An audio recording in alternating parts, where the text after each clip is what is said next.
বিসমিল্লাহির রহমানির রহিম। প্রিয় সাংবাদিক বৃন্দ ও সহকর্মীবৃন্দ, আসসালামু আলাইকুম, শুভ সকাল। আমাদের বাংলা নববর্ষ গেল এবং ঈদ গেছে, কাজী পরে হলো নববর্ষ এবং ঈদের শুভেচ্ছা জানাচ্ছি।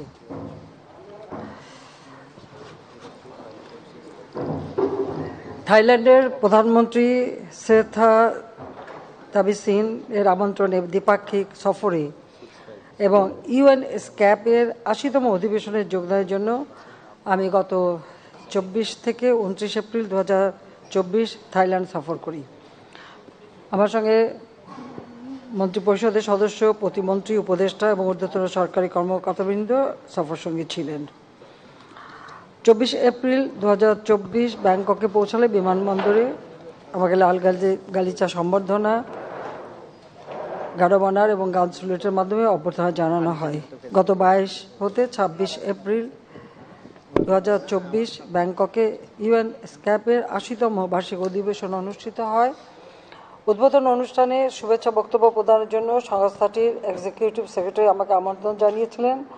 দেশে ব্যস্ত থাকায় আমি তাতে অংশ নিতে পারিনি। তবে উদ্বোধন অনুষ্ঠানে অধিবেশনের মূল যে প্রতিপাদ্য বিষয়, সেই প্রতিপাদ্য বিষয় হচ্ছে leveraging digital innovation for sustainable development in Asia and the Pacific বিষয়ে আমার পূর্ব ধারণকৃত একটি ভিডিও বার্তা প্রদর্শন করা হয়।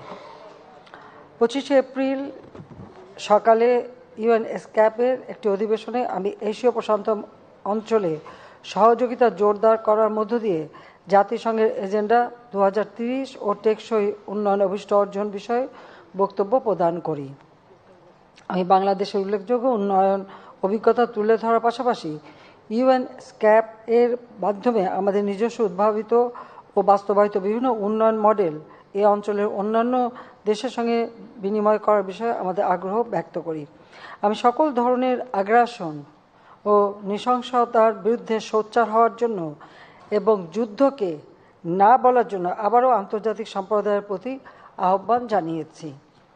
আমি ফিলিস্তিনে অব্যাহত গণহত্যা, মিয়ানমারে চলমান সংঘাত ও রোহিঙ্গা সমস্যা নিরসনে এশিয়া প্রশান্ত অঞ্চলসহ বিশ্ব সম্প্রদায়কে একযোগে কাজ করার আহ্বান জানাই। একই দিনে জাতিসংঘের আন্ডার সেক্রেটারি জেনারেল ও ইউএন স্ক্যাপের executive secretary Miss Armida Salsiah Alisjahbana জাহাবানা আমার সঙ্গে সাক্ষাৎ করেন। আলাপকালে আমি দক্ষিণ এশিয়া ও দক্ষিণ পূর্ব এশিয়া অঞ্চলের দেশগুলোর মধ্যে পারস্পরিক সহযোগিতা বৃদ্ধির উপর গুরুত্ব আরোপ করি। ইউএন স্ক্যাপের ৮০তম বার্ষিক অধিবেশনের বিভিন্ন সেশনে মাননীয় অর্থমন্ত্রী এবং ডাক, টেলিযোগাযোগ ও তথ্য প্রযুক্তি বিষয়ক প্রতিমন্ত্রী বক্তব্য প্রদান করেন।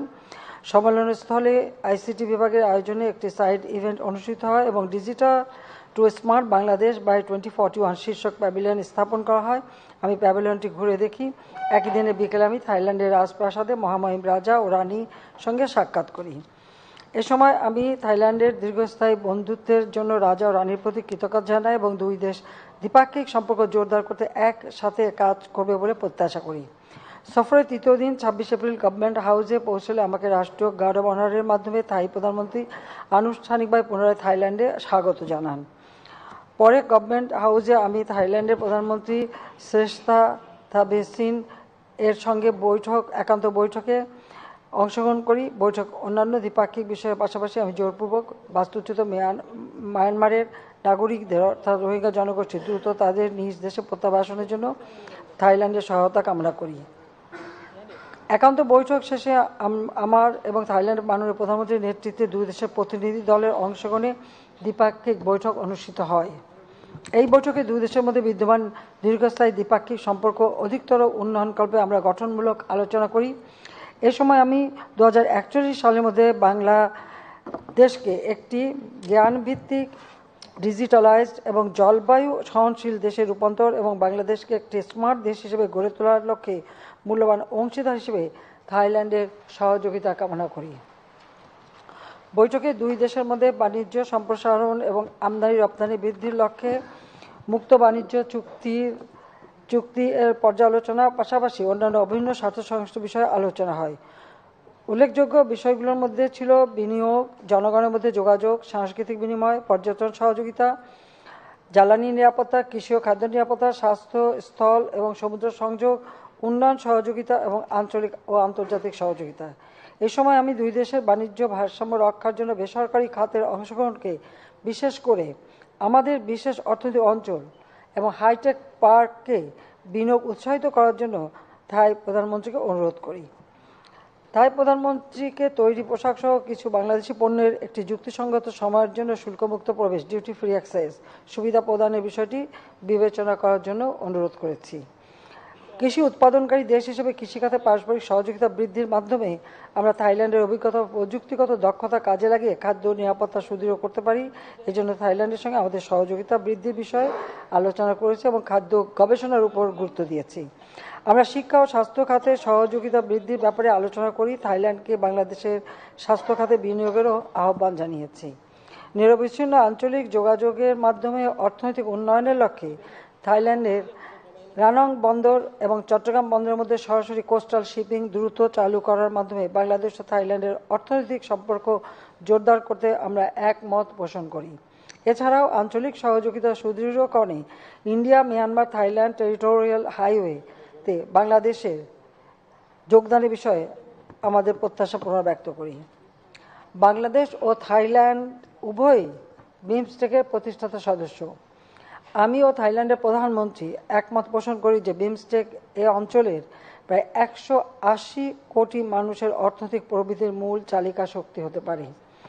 আমি থাইল্যান্ডের প্রধানমন্ত্রীকে বিমস্টেকের বর্তমান সভাপতি হিসেবে অভিনন্দন জানাই এবং তার নেতৃত্বে থাইল্যান্ড শীঘ্রই বিমস্টেক শীর্ষ সম্মেলনে সফলভাবে আয়োজন করবে মর্মে শুভকামনা জানাই। এখানে একটু বলে রাখি, বিমস্টেক যখন প্রতিষ্ঠিত মানে সদস্য হিসেবে আমি একমাত্র আছি এখন। প্রথম যখন আমি বোধহয় এখানে একমাত্র আছি, আর বোধহয় কেউ নাই। মানে ভৌগোলিকভাবে বাংলাদেশ আসিয়ানের প্রতিবেশী। দক্ষিণ এশিয়া এবং দক্ষিণ পূর্ব এশিয়ার মধ্যে সংযোগস্থলে অবস্থিত বাংলাদেশের আসিয়ানের সেক্টরাল ডায়ালগ পার্টনার মর্যাদা চলতি বছরের মধ্যে প্রাপ্তির জন্য আবেদনের বিষয়ে থাইল্যান্ড সরকারের নিকট আবারও অনুরোধ জানিয়েছি। দ্বিপাক্ষিক বৈঠক শেষে দুই দেশের সহযোগিতার ক্ষেত্রে আরও বৃদ্ধির লক্ষ্যে একটি চুক্তি, 3টি সমঝোতা স্মারক ও একটি লেটার অফ ইন্টেন্ট স্বাক্ষরিত হয়েছে। সেগুলো হলো: ক, অফিসিয়াল পাসপোর্টধারীদের জন্য ভিসা অব্যাহতি সংক্রান্ত চুক্তি। খ, জ্বালানি সহযোগিতা বিষয়ক সমঝোতা স্মারক।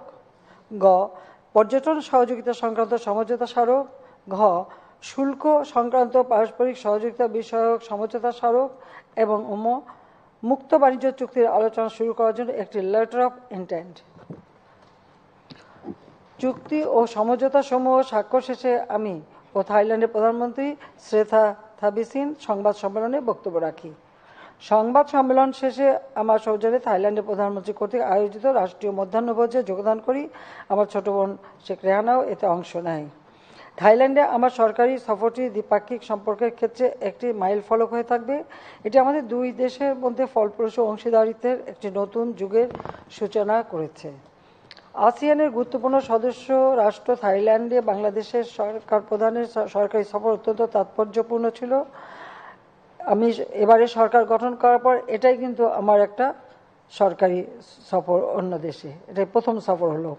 সফরে দ্বিপাক্ষিক ব্যবসা বাণিজ্য বৃদ্ধি সহ মুক্ত বাণিজ্য চুক্তির আলোচনা শুরুর বিষয়ে অগ্রগতি, আন্তঃযোগাযোগ বৃদ্ধি প্রভৃতি দ্বিপাক্ষিক অর্থনৈতিক সম্পর্ক সুদৃঢ়করণে বিশেষ গুরুত্ব পালন করবে। 2024 সালের মধ্যে বাংলাদেশের আসিয়ানের সেক্টরাল ডায়ালগ পার্টনারের প্রার্থিতা লাভের জন্য এই সফর উল্লেখযোগ্য ভূমিকা রাখবে বলে আশা করা যায়। রোহিঙ্গা প্রত্যাবাসনে থাইল্যান্ডের মাননীয় প্রধানমন্ত্রীর সঙ্গে অনুষ্ঠিত আলোচনা থাইল্যান্ডকে দ্বিপাক্ষিকভাবে ও আঞ্চলিক জোট আসিয়ানের রোহিঙ্গাদের দ্রুত প্রত্যাবাসনে জোরালো অবস্থান নেয় সহায়তা করবে মর্মে আমি আশাবাদী।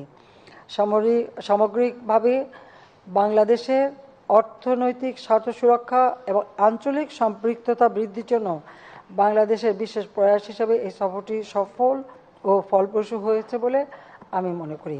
সবাইকে আন্তরিক ধন্যবাদ জানাচ্ছি। খোদা হাফেজ। জয় বাংলা, জয় বঙ্গবন্ধু, বাংলাদেশ চিরজীবী হোক।